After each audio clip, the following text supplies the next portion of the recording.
Type what is knowledge into Google and you'll get around 1.3 billion hits. A little knowledge can be a dangerous thing, they say, but imagine the pain of working through that search result. So we're going to start with the basics of data, or your raw facts, such as names, dates and numbers. Data is a key ingredient to knowledge, but on its own it has no particular meaning. Take time as an example. 7 a.m. and 8 a.m, they mean very little on their own. It's only when you add in context that it turns into information that becomes useful. For example, if you're catching a train that's due to depart at 7 a.m. and arrive at 8 a.m, this is information you can use to plan your day. Taking it further, if you've travelled that route before and know there's usually a delay on the train of about 20 minutes, that's information plus your experience. That's what we call tacit knowledge.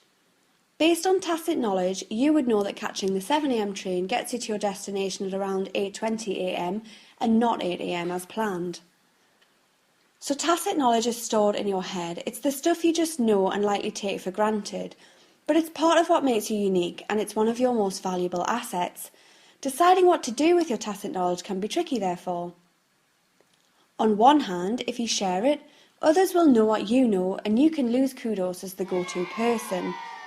On the other hand, if you don't share it, the true value of having it would never be realised. Imagine if Thomas Edison had decided not to share what he had discovered with the world. One thing to do is to turn your tacit knowledge into explicit knowledge. Explicit knowledge can be found in formats readily accessible to others, such as in a report, emails, in audio recordings, or depending on your flair for the arts, even a theatrical performance. The process of capturing what you know is called knowledge conversion. You might have also heard of knowledge translation before. This is when you use what you've learned from the explicit knowledge of others.